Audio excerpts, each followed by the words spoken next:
момента ще ви покажа как да качите аниме или анимация в сайта на Otaku. Точно конкретно сега ще качим една анимация от САЩ.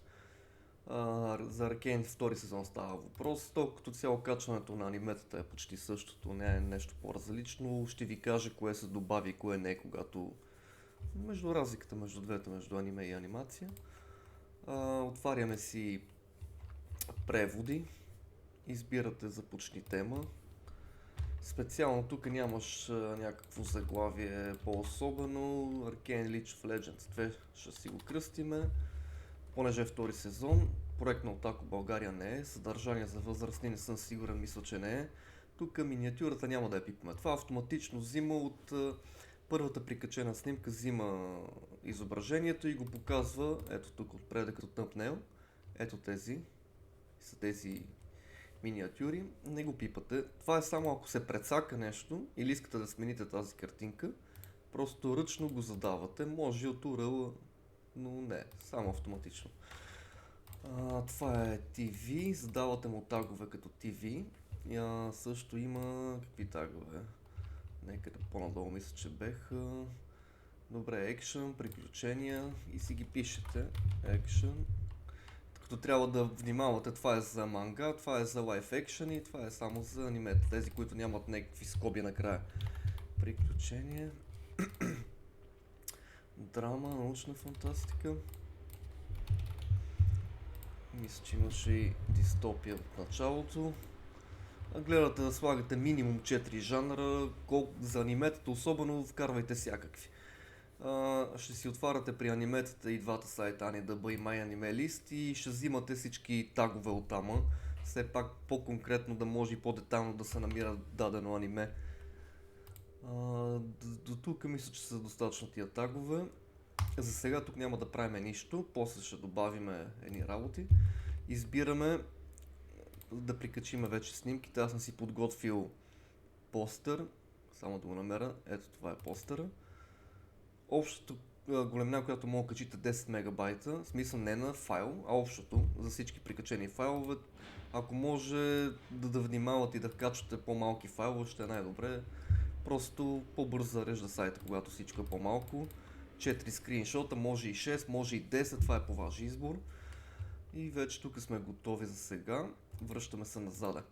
Една от разликите, когато качвате анимета, ще ви я покажа накрая, трябва да добавите и второто заглавие тук. В момента го няма, но ще ви покажа трейлър. Не съм подготвил трейлър, само да набързо да копираме, да намерим някакъв трейлър. Ето другото, което е, може да си правите постери с чатбота, специално моят е платен. Ето какво съм написал, служи ми заглавие Arcane на място на английското, същия шрифт, не знам си какво. И ето той ми го връща наистина, доста готино го направи. Повечето пъти ви отказва, но все пак може да пробвате, защото идеята е да има някакво българско заглавие в този сайт. Нали, все пак е български сайт за български анимета. Това е един от начините да си правите BG постери, ако случайно не разбирате от Photoshop и така нататък. Само да намерим един трейлър. Пишете си трейлър, тук трябва да пише сезон 2, понеже ставаше въпрос за сезон 2. Ето го официалният. Копирате само линка от началото. Българско заглавие, това какво беше Arcane? Беше това българско заглавие, да видим как сме го написали тук. Само Arcane. И то да, другото няма смисъл. Чак па толкова. Това е САЩ. Намирате в държава САЩ. Ето я. Година. Коя година е излезнал сега това? Тук от 2021 до 2024, но кога по-точно са излезнали сезоните на втори сезон? Мога да питаме чатбота, че не ми се занимава да търся. Кога му излиза втори сезон на Arcane. Интересува ни само годината, дали е 2023 или 2024. Мисля, че е 2024, но ще видим какво ще намери чатбота.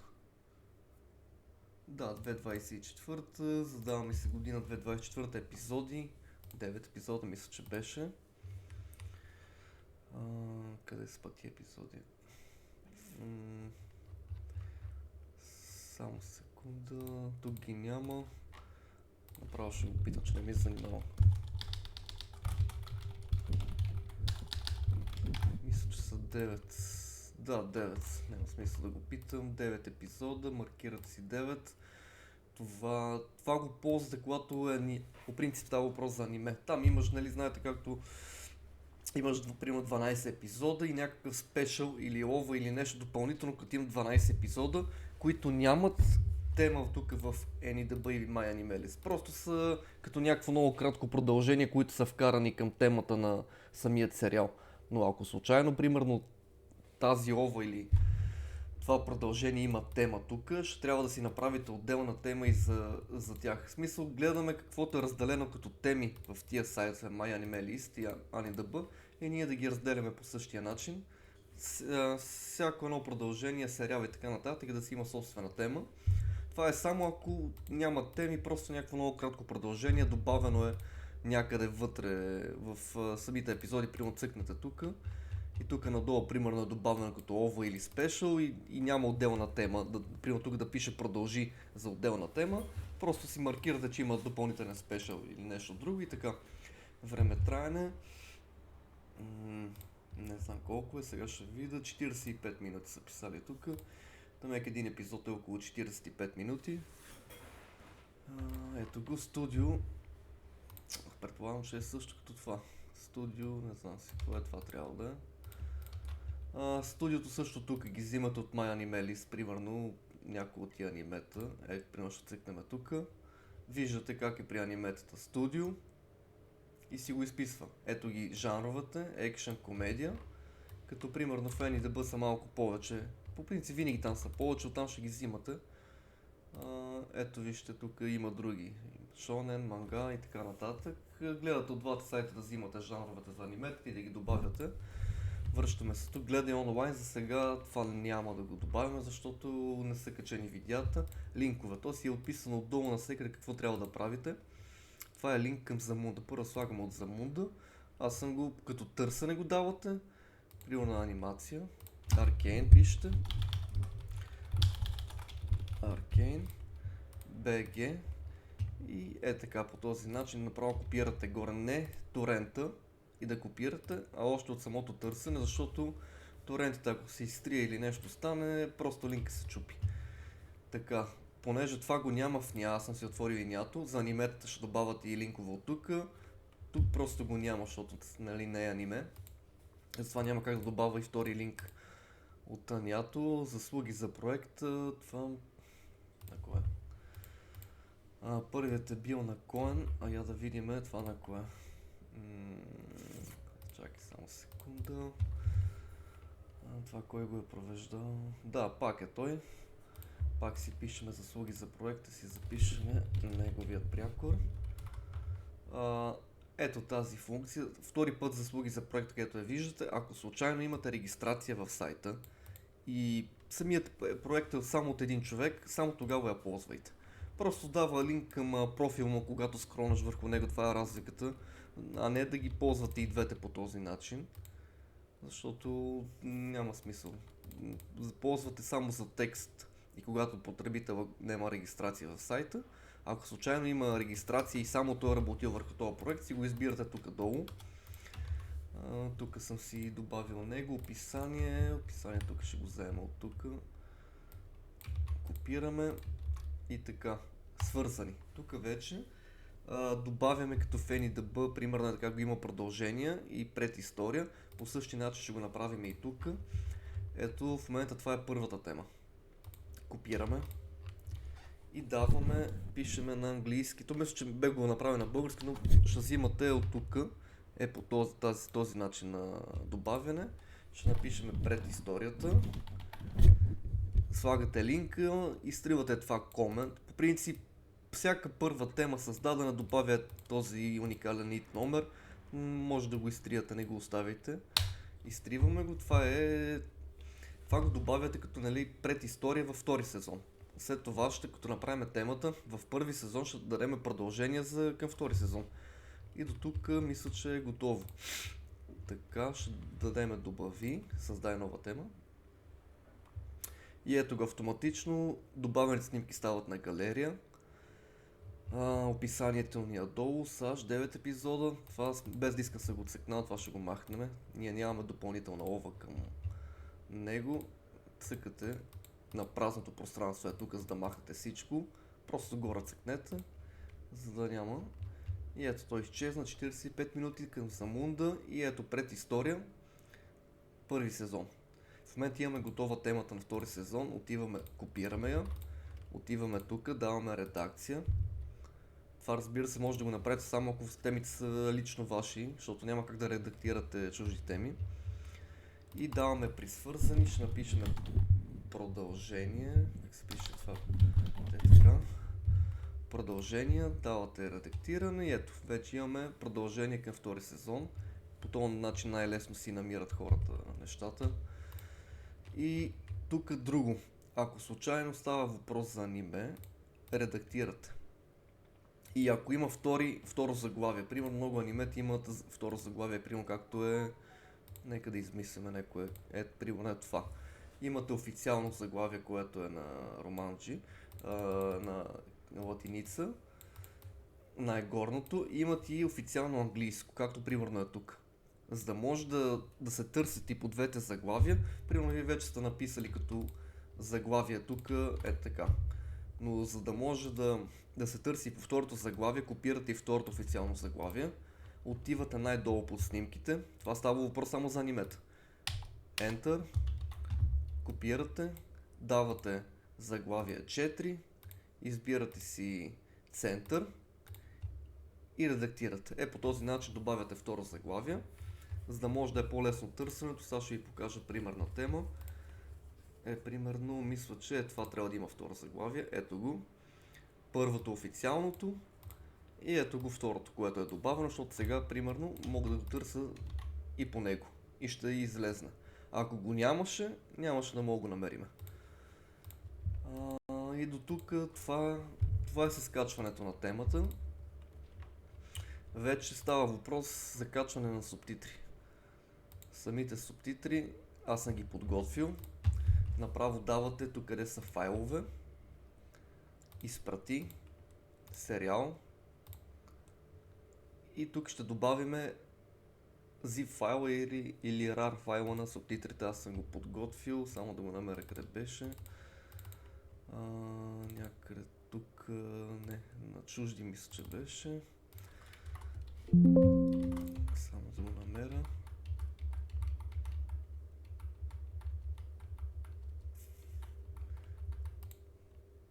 Ето го тук, сезон 2, ето ги.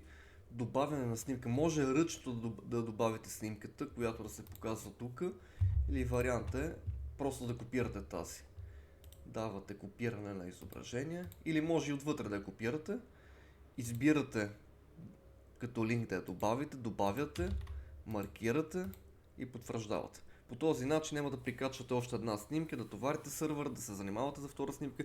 Може би изглежда малко повече занимавка това с копирането на линка, но пък така е малко по-лесно и за сайта, и за всичко, и просто ползвате една и съща снимка. Име на файла, избирате си заглавието, ето това. Тук какъв е формата на субтитрите, мисля, че беше този. Тук добавяте второто заглавие, направо копирате, първо добавяте второто заглавие copy-paste и след него описанието, но в нашия случай нямаме второ заглавие. Превод Коен. Кое ли беше релизът, по който е работил? Ето това е релиза, само ще копираме за синхрон какво е ползвано, по този начин ще добавя отдолу. Тук редакция, тайминг. По принцип при аниметите ги имат тия работи, защото може да се работи и повече хора. Тук ще добавим просто превод неговия. Да, това е завършения вариант, да давате запази. И ето го как излиза. Нормално, копирате. Сега ще добавим субтитрите към линковете в темата. Копирате тази тема. На субтитрите давате редакция на темата на анимето. Отиваме горе, връщаме се на допълнителна информация. И тук под линкове, където е Замунда, си копираме просто копирате линка, Давате редактирани и автоматично ще ви даде субтитри, да може да си ги изтеглите. Припраща ви към темата и теглите субтитрите. Ето ги, субтитрите са направени, Arcane, излезна постера. Абсолютно всичко за сега е нормално. Вече когато става въпрос за гледане на видеята, вече от тук може би най-добре да ползвате FileMoon на този момент като сървър за качване или видеоклип да взимате видеята оттам, защото не съм сигурен кой друг сървър може да ползвате. Някой български, мисля, че от някои от българските беха забранили вграждането. Примерно в моя случай аз ползвам FileMoon. Ето го. Това е сайта. Тук са ви видеята. Качването също не е трудно. Давате публикуване на ново видео, избирате си дали е сериал, дали е филм. Продължаваш. Едно от важните неща е, че при колекция може да не я избирате на този момент, аз ще я добавя, защото това се добавя само от админ панела, но няма как вие да го направите и да изберете правилно. Това трябва да го добавя предварително или след това аз да го добавя и да добавя страницата ви в колекция, но просто го игнорирайте това. Тук качването е еднотипно почти с всичко останало. Примерно заглавието си качвате. Да видим едно примерно. Примерно заглавието. Избирате си какъв е типа на това, което качвате, въпреки че един път го избрахме вече. TV, качи, това пак става въпрос за като кавър, като банер става. Значи тук не качвате постер, а качвате размер широк като за кавър. Ето, примерно е по този начин. Размерът, който трябва да се добави по принцип го дава 1215 на 400. Вие поне гонете това 1215, примерно както е тази снимка, аз ползвам просто Кирита. Просто ширината изберете 1215 и гледайте височината да е под 700. Може да кропнете, нали, да си го отрежете по този начин, да го направите още по-късо, нали? Това е идеята, просто да не е много високо, за да може да излезе тук добре. Къде бяхме? Ето тук сме. Примерно си качвате миниатюрата. Примерно просто аз качих постер, но реално трябва да е широката снимка. Примерно ето тая. Като тук също гледате формата по възможност да изберете ето този при запазването. Той е специализиран за сайтове WLBP, не знам как се чете точно на английски. Избирате го него, прави картинките наистина малки и запазва качеството. При препоръчани изображения точно това е качването на снимката, ето за тук. Когато дадеш препоръчани изображения, ето тук ще ви пъкне самото онлайн гледане тази тема и затова ни трябва да е по този начин широка. Примерно избирате пак тук снимката. При препоръчни, ако ги искате тук горе, ако примерно анимето е ново, в описание просто ще добавиме примерно от това описанието, резюмето на анимето и линк към темата. Вече тук добавяме линк към темата на самото аниме. Ето го анимето, по-точно анимацията, не анимето. Добавиме линк към темата и епизоди. Тук слагате нови редове. И когато примерно сте си качили вече епизодите някъде и искате вече да ги добавите в сайта, специално тук трябва да изберете Embed Link, копирате. В принцип, когато са много повече, ги маркирате, давате на споделяне и по този начин то ще ви ги изкара всичките. Ето, примерно, избирам първите 3, вижте как да ви ги реди и примерно в един текстов файл копирате цялото съдържание, за да може по-лесно да ги взимате едно по едно, защото тук мисля, че няма как да ги копирате едно по едно, директно ви ги копира всичките, но идеята я разбрахте. Примерно ето, аз ще си избера само първото, да ви покажа при качването как е. Натискате си тук като първи епизод и това е по принцип качването, няма какво друго да е. И вече когато е създадена, когато дадете запази и го създадете, тази готова тема, копирате я отивате си на самото аниме или анимация и допълвате, ето тук при гледай онлайн, слагате линк. По този начин ретиране и вече имате и линк за онлайн гледане в самата тема, който ще изглежда, само да видя кои беха с така, примерно така ще изглежда. Е по този начин. Гледай онлайн или пък е така червеничко, гледай видеото. Това е малко объркано, може да изглежда от началото, но като му свикнете един път е супер лесно, подготвяте си нещата предварително. Нищо трудно няма реално, просто рутината да свикнеш да качваш проекти и това е. Ако имате някакви въпроси, може да ме питате и налично тук в сайта, съобщения мога ми пратите. Другото, което аз това видео ще го кача в чата, ето където е Otaku, избирате екипен чат. Това е само за хората с определени права. В този екипен чат тук ще добавя видеото за качване на темите и тук може да говорим важни работи, които са свързани с сайта, нали? Само екипен чат е това. Не е достъпен за останалите, да го вижда така нататък. Това е.